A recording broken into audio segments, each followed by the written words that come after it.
Namaskar students. So in this lecture we are going to start the transient response specifications for the second order control system.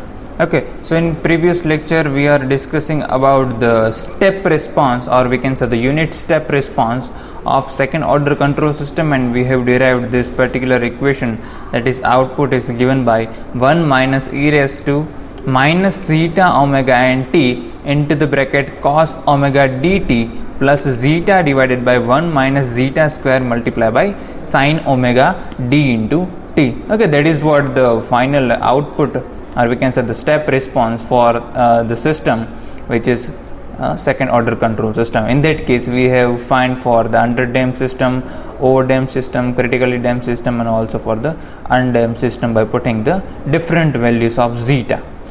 Now let us try to find some of the specification of your response, and that specifications are nothing but the delay time, rise time, peak time, maximum overshoot, and the settling time. Now all these terms we are going to understand, and we are going to find the value of all these different times, overshoots and settling time. Okay, now here we are assuming that our system is a underdamped system. In that case your value of zeta is in between 0 and 1, and we are assuming that your omega n is greater than 0. Okay, so when second order system's response due to a unit step input will follow this kind of response will be there, because here you can see your output c of t is an exponential function. Okay, so your response will something like this. Okay, so this is your output with respect to time. If we just draw, it will be something like this only. Okay, here input we are giving a unit step signal, that is why here this line shows your r of s. It means we are giving unit step signal. Okay, now what is a tr, what is tp, ts, mp, that we are going to discuss in this lecture. Okay, now you know that this much of portion is known as the transient response, and this much of portion is known as your steady state response. Okay, so these are the definition, that is mp, td, tr, okay, ts, all are correlated to your transient response, and this settling time is correlated to your steady state response. Or sometimes this settling time occurs very early. In that case it is also a part of your transient response. Okay, so let us just one by one discuss all this definition and try to move forward. So the first is a delay time. And what is delay time? So let's say we are giving unit step signal to a second order control system. In that case we are getting such kind of response. So delay time is nothing but the time required for response to reach the half the final value of the very first time. So we know that our input signal is unit step signal, and half of the value of final, that is nothing but the 50% of 1, and the 50% of 1 is nothing but 0.5 value. So time required to reach 0.5 value, and that is nothing but your td, that is delay time. So this much of time is known as your delay time.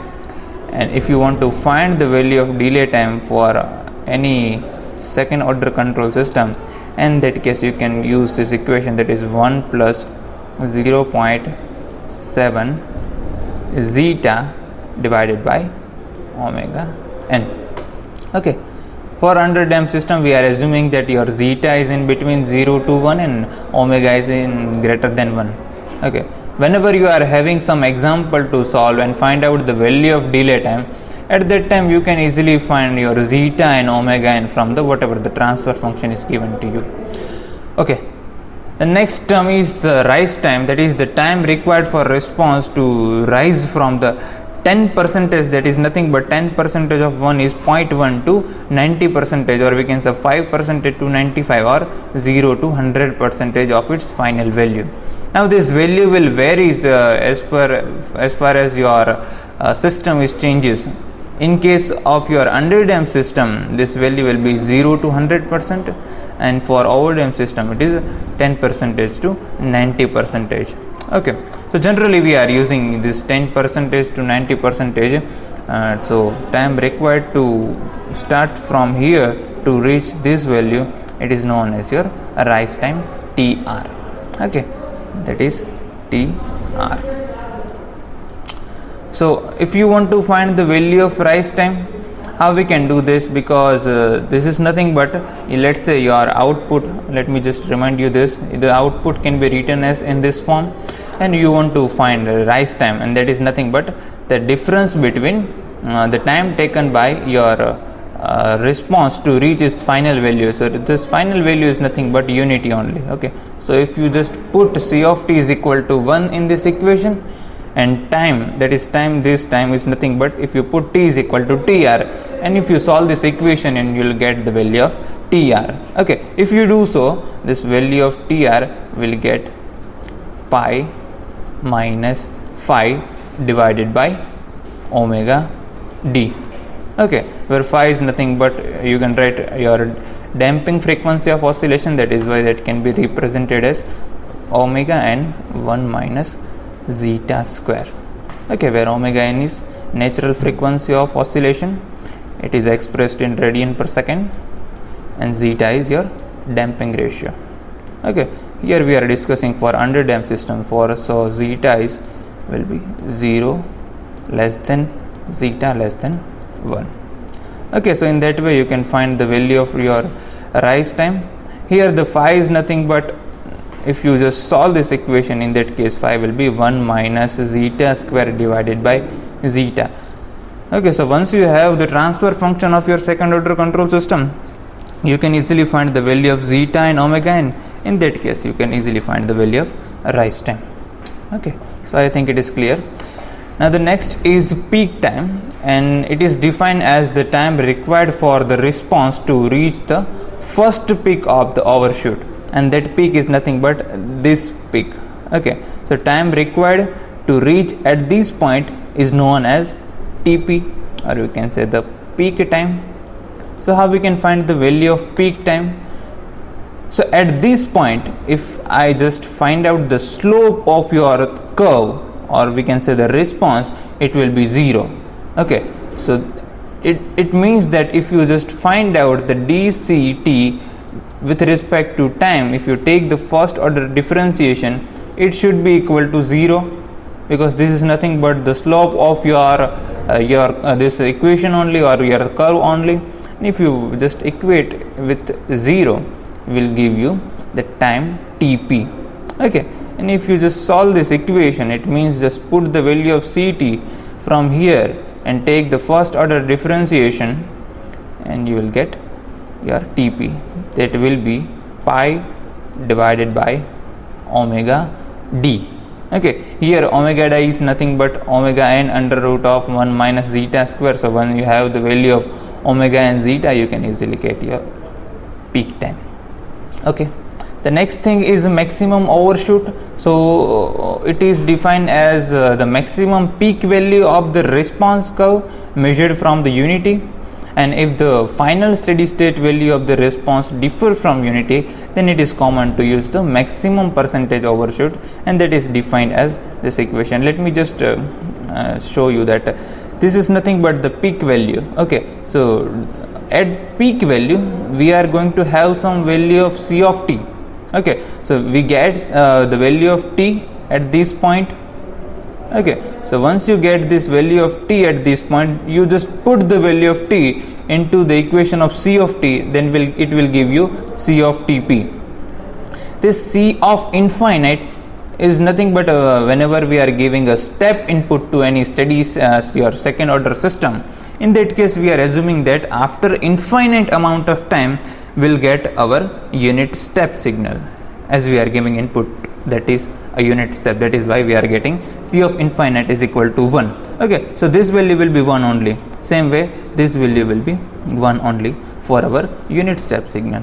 So you just get put the value of Tp into your C of t equation, and you will get the value of C of Tp minus 1 divided by 1.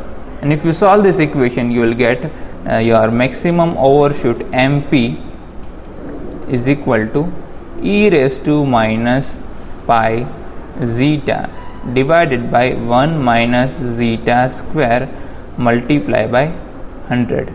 because this will be in percentage, so you have to multiply by 100.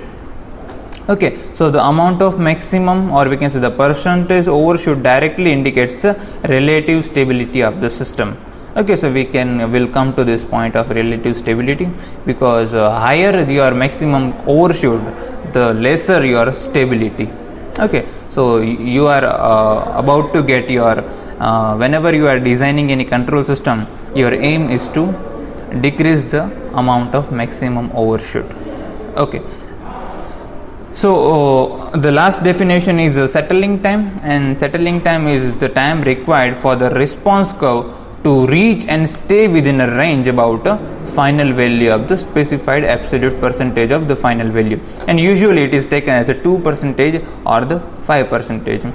Okay, so this is nothing but the settling time. So let's say at this point your system is having some plus or minus 2% of deviation only. Okay, so this much of time, this time is known as your settling time, TS. Okay, let me correct myself. Here it is the 2% of deviation. After there will be, so this much of time is known as your TS. Let me just correct.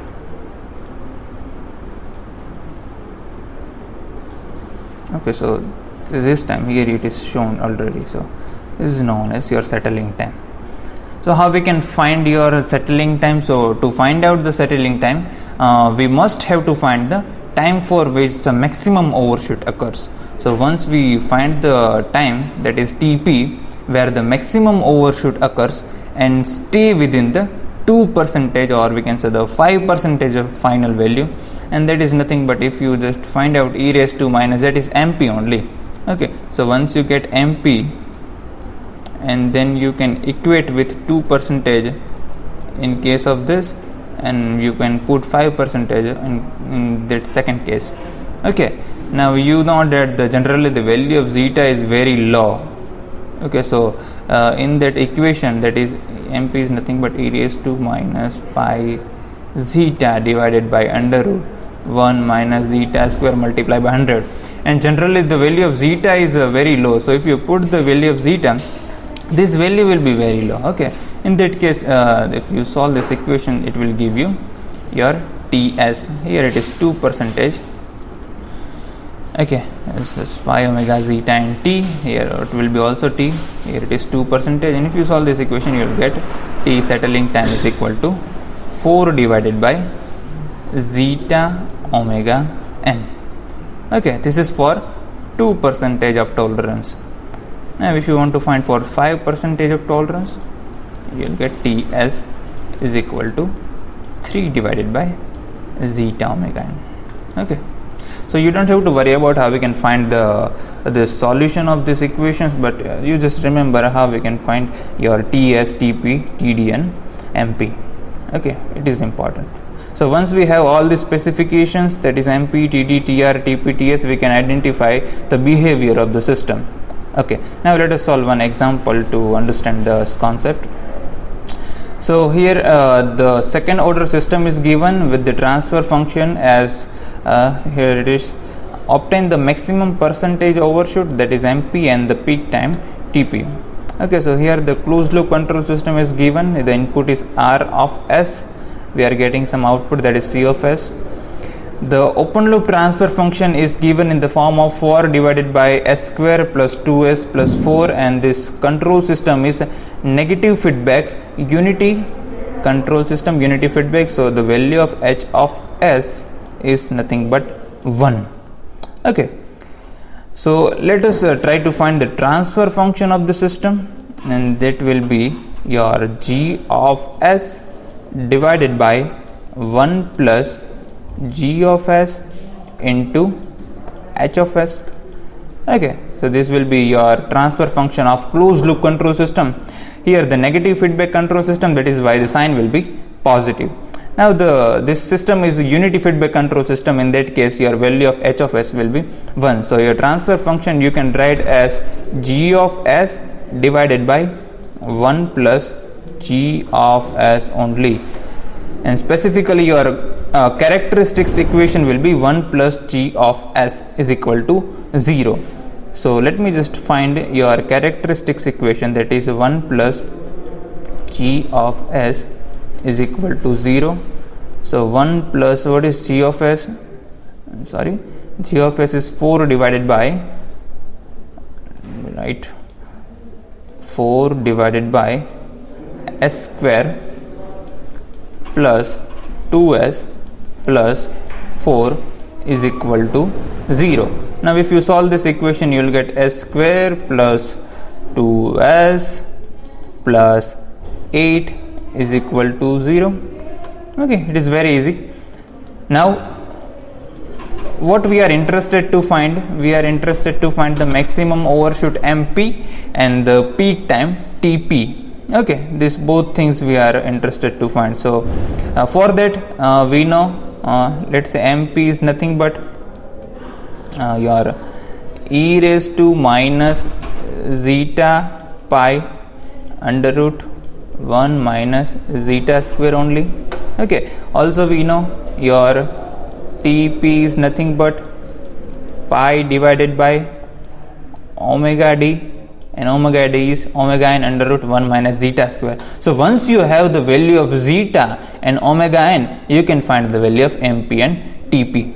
Okay, so from this is the characteristics equation, and if you just compare this equation with your generalized second order characteristic equation, that is s square plus 2 zeta omega ns plus omega n square is equal to 0.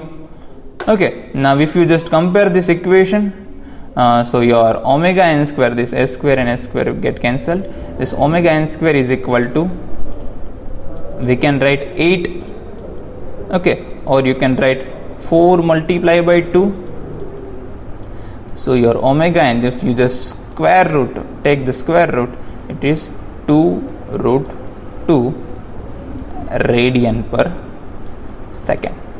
Okay, this will be your omega n. Same way you can find zeta. So you just compare this part, that is 2s is equal to 2 zeta omega ns. Your 2s will be cancelled, this 2s will be cancelled.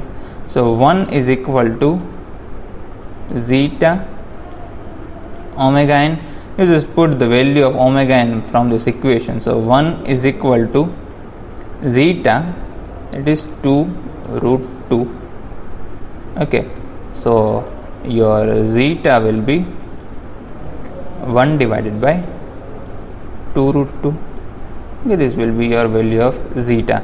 Now once you get the value of zeta and omega n, you just simply put here the zeta, okay, in this MP, and here omega n is nothing but you can write as omega n under root 1 minus zeta square. So you just put the value of omega n and zeta and simplify this equation, you will get your MP and TP.